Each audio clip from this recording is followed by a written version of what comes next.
You're at a social gathering, sipping your drink, minding your business, when someone finds out you're a relationship coach. And bam, they start unloading their opinions. Most of the time, it's entertaining. But recently, I almost got pulled into a full blown argument.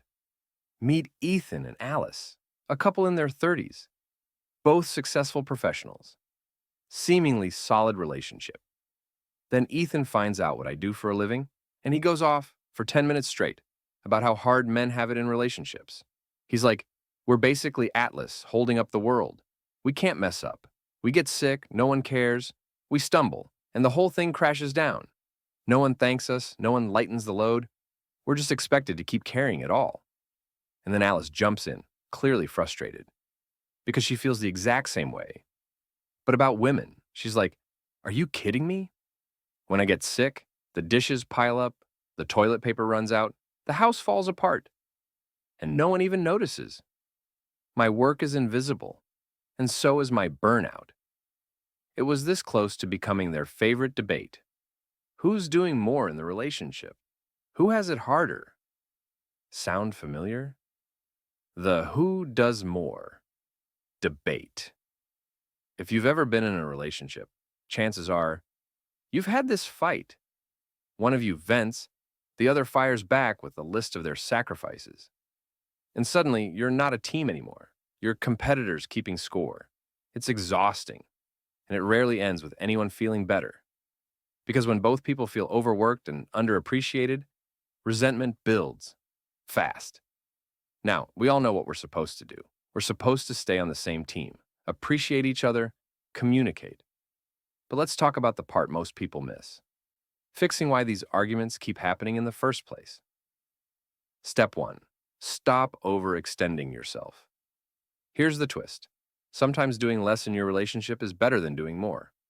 No relationship thrives when both people are constantly burning themselves out. Healthy relationships need rest, space, play. So if you're the type who gives and gives until you're running on fumes, it's time to check in with yourself. Ask, what are my limits? How often do I push past them? And is it even necessary? Do I communicate those limits well? Am I doing too much just to feel valuable? Sometimes we think we can't stop, but that pressure, it's often self-imposed. Saying no feels scary, but living with quiet resentment, that's worse. Step 2. Fix the system, not each other. It'd be great if your partner magically did everything your way, but that's not real life. If your peace depends on their perfection, you're never going to get a break. So instead of trying to change them, change your system. Ask yourselves, how can we make this easier for both of us? Radically rethink your setup. Get creative. Try this. Each of you writes down every task you handle, big or small. Then, go through the lists together. Is it essential? Is the right person doing it? Could we automate this? Outsource it? Simplify it. Even small changes can make a huge difference. Step 3. Communicate before you're burned out. You know that moment when you agree to something, even though you really don't want to? Yeah, that's where resentment sneaks in. So next time you're about to say yes, pause. Ask yourself, do I really want to do this? Will I feel bitter later if I take this on? And when you're feeling overwhelmed, don't go silent. Say something. Tell your partner, I'm stressed.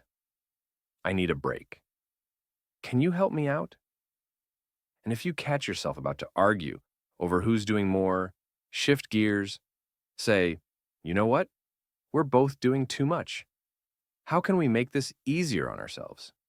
When you start setting better limits, when you find smarter ways to share the load, and when you speak up before resentment builds, you stop feeling like the weight of the world is on your shoulders. And you start feeling like you've got a partner by your side again.